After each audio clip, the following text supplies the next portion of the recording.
Hi everyone, welcome to Ilm Easy Learn.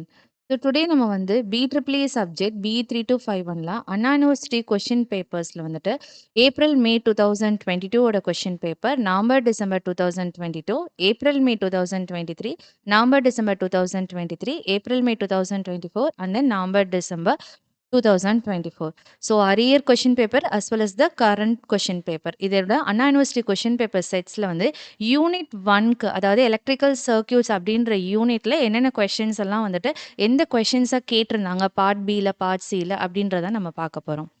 So இதில பார்த்தீங்கன்னா, நான் கேட்டகரைஸ் பண்ணியிருக்கேன். அதாவது நவம்பர், டிசம்பர் 2024 அப்படின்னாவே அரியர் கொஸ்டின் பேப்பர்.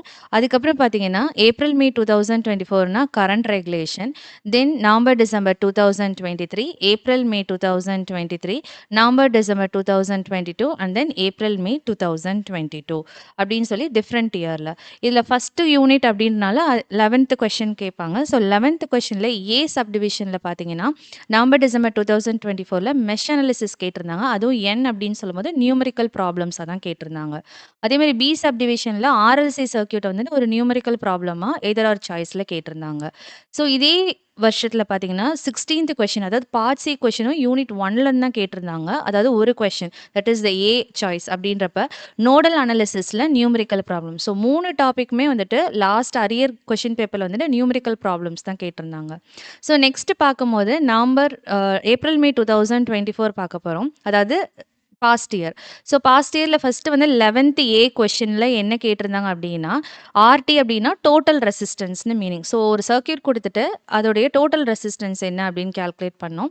அதே சர்க்யூட்ல வந்து டோட்டல் கரண்ட்டோட வேல்யூ என்ன? அதே மாரி current and then voltage across the particular resistors அந்த மாரி கேட்டிருந்தாங்க.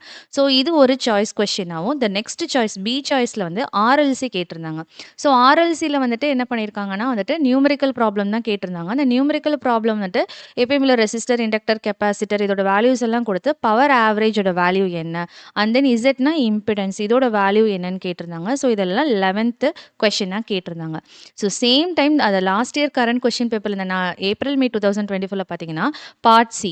ஸோ பார்ட் சி அகைன் எங்க கேட்டிருக்காங்க? யூனிட் 1ல தான் கேட்டிருந்தாங்க. ஸோ யூனிட் 1ல பார்த்தீங்கன்னா, ஃபர்ஸ்ட் சாய்ஸும் பார்ட் சில தான் யூனிட் 1ல தான் இருந்தது. செகண்ட் சாய்ஸும் யூனிட் 1 2 கொஸ்டினுமே யூனிட் 1 டோட்டலா பார்த்தீங்கன்னா, 2 செட்டுமே வந்துட்டு யூனிட் 1லேருந்து கேட்டிருக்காங்க.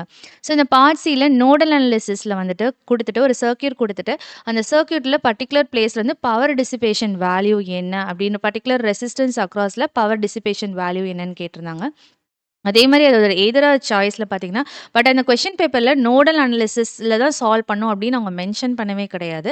அதே மாரி செகண்ட் கொஸ்டின் பார்த்தீங்கன்னா வந்துட்டு கரண்ட் ஐ இன் 5 ஓம் ரெசிஸ்டர்ன்னு குடுத்திருந்தாங்க. ஆனா மெஷ் அனாலிசிஸ் அப்படின்னு அவங்க மென்ஷன் பண்ண கிடையாது.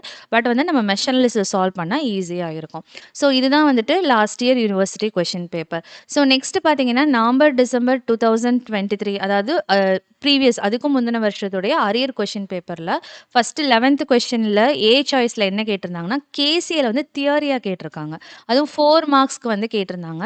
அதே மாரி அதோடைய 2 சப் டிவிஷனா கேட்டிருக்காங்க. ஸோ வந்துட்டு லாஸ்ட் 2 இயர் கொஸ்டின் பேப்பர் பார்த்தீங்கன்னா வந்துட்டு, அதிகமா சப் டிவிஷன்ஸ் தான் இப்ப நோடல் மெஷ் அனாலிசிஸ்னா டைரக்ட்டா இருக்கும் நியூமெரிக்கல் ப்ராப்ளம் லைக் காம்ப்ளெக்ஸா இருக்கும்போது, கொஞ்சம் ஈஸியான நியூமெரிக்கல் ப்ராப்ளம் வந்தா சப் டிவிஷன்ல கேட்டுடுறாங்க. அதுவும் 9 மார்க்ஸ்க்கு வந்து ஸ்ப்ளிட் அப்பா குடுத்துருக்காங்க.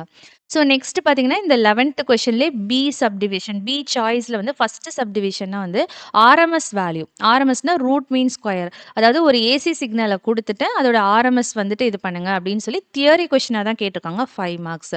அதோட இன்னொரு சப் டிவிஷன்னா RLC circuit. RLC circuit resistor, inductor, capacitor வேல்யூலாம் குடுத்த ஒரு சர்க்யூட்ல வந்துட்டு ஒரு நியூமெரிக்கல் ப்ராப்ளம் வந்துட்டு 8 மார்க்ஸ்ல வந்து கேட்டிருந்தாங்க. ஸோ இது எல்லாமே வந்துட்டு நவம்பர், டிசம்பர் 2023ல கேட்டிருந்தது. இதே வருஷத்துலயும் பார்த்தீங்கன்னா வந்துட்டு பார்ட் சி வந்து 16th கொஸ்டின் வந்துட்டு பி சாய்ஸ் ஏ வந்து இதுலேருந்து கேட்கல. பி சாய்ஸ்ல என்ன கேட்டிருக்காங்கன்னா, ஆர்எல்சி வந்துட்டு தியரி அண்ட் நியூமெரிக்கல் கேட்டிருந்தாங்க.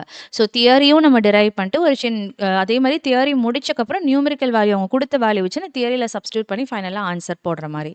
ஸோ நெக்ஸ்ட் பார்த்தீங்கன்னா, ஏப்ரல், மே 2023ல பார்த்தீங்கன்னா வந்துட்டு 11th கொஸ்டின்ல ஏ சாய்ஸ்ல ஃபர்ஸ்ட் 2 அகைன் சப் டிவிஷன் குடுத்துருக்காங்க.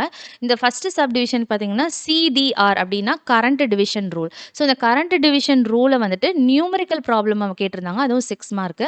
அதே மாரி அதோட இன்னொரு சப்டிவிஷனா வந்துட்டு ஏசி சிக்னல குடுத்துட்டு, அதுவும் ஒரு நியூமெரிக்கல் ப்ராப்ளமா கேட்டிருக்காங்க. அதாவது ஆர்எல்சி சர்க்யூட் அப்டின்னு சொல்லலாம். ஸோ இதில பார்த்தீங்கன்னா, ஆர்எல்சி சர்க்யூட்டாவும் கேட்கலாம். சில டைம் ஜஸ்ட் வந்து ஒரு ஏசி சிக்னலோடைய நார்மலா ஒரு பீக் வேல்யூ கண்டுபிடிக்கிறது, அதுக்கப்புறம் ரூட் மீன் ஸ்கொயர் கண்டுபிடிக்கிற மாரியும் கேட்பாங்க. ஸோ இது பார்த்தீங்கன்னா, ஒரு 7 மார்க்ஸ்க்கு ஸ்ப்ளிட் அப்பா கேட்டிருக்காங்க. நெக்ஸ்ட் இதோட எய்தர் சாய்ஸ் பி சாய்ஸா என்ன கேட்டிருக்காங்கன்னா, ஃபர்ஸ்ட் வந்து சப்டிவிஷன்ல மெஷ் அனாலிசிஸ். ஸோ இது ஈஸியான நியூமெரிக்கல் ப்ராப்ளமா இருக்கும். அதனால தான் 6 மார்க்ஸ்ல கேட்டிருக்காங்க. நெக்ஸ்ட் இதோட செகண்ட் சப்டிவிஷனா நோடல் அனாலிசிஸ் கேட்டிருக்காங்க. அதுவும் நியூமெரிக்கல் ப்ராப்ளமா 7 மார்க்ஸ்க்கு கேட்டிருக்காங்க. ஸோ நெக்ஸ்ட் பார்த்தீங்கன்னா, நவம்பர், டிசம்பர் 2022ல வந்து சாய்ஸ்ல வந்துட்டு 11த் கொஸ்டின் சாய்ஸ்ல வந்து mesh analysis. So mesh analysis வந்து நியூமெரிக்கல் ப்ராப்ளம். அதாவது 13 மார்க்ஸ்க்கும் அப்படி கேட்டுட்டாங்க. அதே மாரி அதோட சாய்ஸா ஆர்எல்சி ஆனா தியரி கேட்டிருக்காங்க. நியூமெரிக்கல் கேட்கல 13 மார்க்ஸ்க்கு. ஸோ அதே மாரி பார்த்தீங்கன்னா, இந்த சேம் இயர்ல வந்து பார்ட் சி கொஸ்டினா 16 மார்க்குக்கு வந்துட்டு சாய்ஸ்ல ஆர்எல்சி நியூமெரிக்கல். ஸோ இதில பாருங்களேன், இந்த வருஷத்துல வந்து பி கொஸ்டின்ல ஆர்எல்சி தியரியாவும், அதே மாரி ஆர்எல்சி நியூமெரிக்கல். அப்ப ஆர்எல்சி தியரி அண்ட் நியூமெரிக்கல் வந்துட்டு இட் ஈக்குவலி ஹோல்ட்ஸ் இம்பார்ட்டன்ட் அப்படின்னு நம்ம சொல்லலாம். இது வந்து நவம்பர், டிசம்பர் 2022ல கேட்டது. அதே மாரி ஏப்ரல், மே 2022ல வந்து 11த் கொஸ்டின் பார்த்தீங்கன்னா, சாய்ஸ்ல மெஷ் அனாலிசிஸ் உள்ள நியூமெரிக்கல் ப்ராப்ளம். அதே மாரி பி சாய்ஸ்ல வந்து ஏசி சிக்னல் கேரக்டரிஸ்டிக்கோட நியூமெரிக்கல் ப்ராப்ளம். அண்ட் தென் பார்த்தீங்கன்னா வந்துட்டு, இந்த இயர்லயுமே பார்ட் சி அதாவது 16த் கொஸ்டின்ல வந்துட்டு ஃபர்ஸ்ட் கொஸ்டின் வந்து நோடல் அனாலிசிஸ் உடைய நியூமெரிக்கல் ப்ராப்ளம் கேட்டிருந்தாங்க. அதே மாரி பி சாய்ஸ்ல வந்து ஆர்எல்சி சர்க்யூட் உடைய நியூமெரிக்கல் ப்ராப்ளம் கேட்டிருக்காங்க. ஸோ இதுதான் வந்துட்டு டோட்டலா இதுவரைக்கும் யூனிட் 1ல இந்த 6 செமஸ்டர்ல அண்ணா யூனிவர்சிட்டி கொஸ்டின் பேப்பர்ல என்னென்ன கொஸ்டின்ஸ்லாம் பார்ட் பில கேட்டிருந்தாங்க, பார்ட் சில அப்படின்றத நம்ம பார்த்தோம். இதே மாரி ஒவ்வொரு யூனிட்டுக்குமே வந்துட்டு வீடியோஸ் இருக்கும். அத நான் டிஸ்கிரிப்ஷன்ல குடுக்குறேன். இத பார்த்துக்கோங்க. ஸோ ஃபைனலா வந்து ஏப்ரல், மே 2025 இயர் கொஸ்டின் பேப்பரும் வீடியோ கன்டென்ட் போடுவேன். Thank you.